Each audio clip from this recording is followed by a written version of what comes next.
uma pergunta que todo mundo sempre faz sobre o governo do presidente Jair Bolsonaro, sobre a gestão da política de relações exteriores. Qual é, afinal, a influência real que tem o escritor Olavo de Carvalho sobre a política externa brasileira? Olha, você sabe, eu sou muito amigo do professor Olavo de Carvalho, respeito muito e admiro, né, li muitas coisas dele, né, é um filósofo, um pensador da maior importância. Mas não há uma influência direta sobre a nossa política externa, acho que sobre nenhuma outra área. São horizontes que se abrem quando você lê Olavo de Carvalho, que te ajudam a pensar, não necessariamente que a gente vá aderir àquelas ideias. Tem alguma coisa que ele falou com a qual o senhor não concorda, por exemplo? Ele acabou de dizer que não tem pandemia de coronavírus recentemente. Eu acho que já...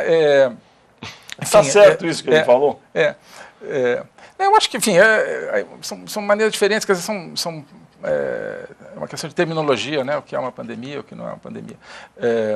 Como assim? Não, olha, enfim, como é que você classifica uma pandemia?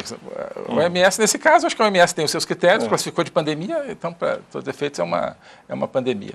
Né? Eu acho que, enfim, não quero entrar em interpretar isso, né? Talvez seja uma referência ao fato de que houve situações semelhantes no passado, com H1N1 e gripe aviária, gripe suína, e não necessariamente foram classificadas como pandemias, mas, enfim, acho que não queria muito entrar nesse debate. Acho que faz parte, enfim, da gente ver a situação com mais ou menos alarmismo, né? Enfim, isso é uma coisa muito importante, que não só do professor Olavo, mas filosofia em geral, é a gente, né, pensar não simplesmente com base nas palavras, mas pensar com base nos fatos, né?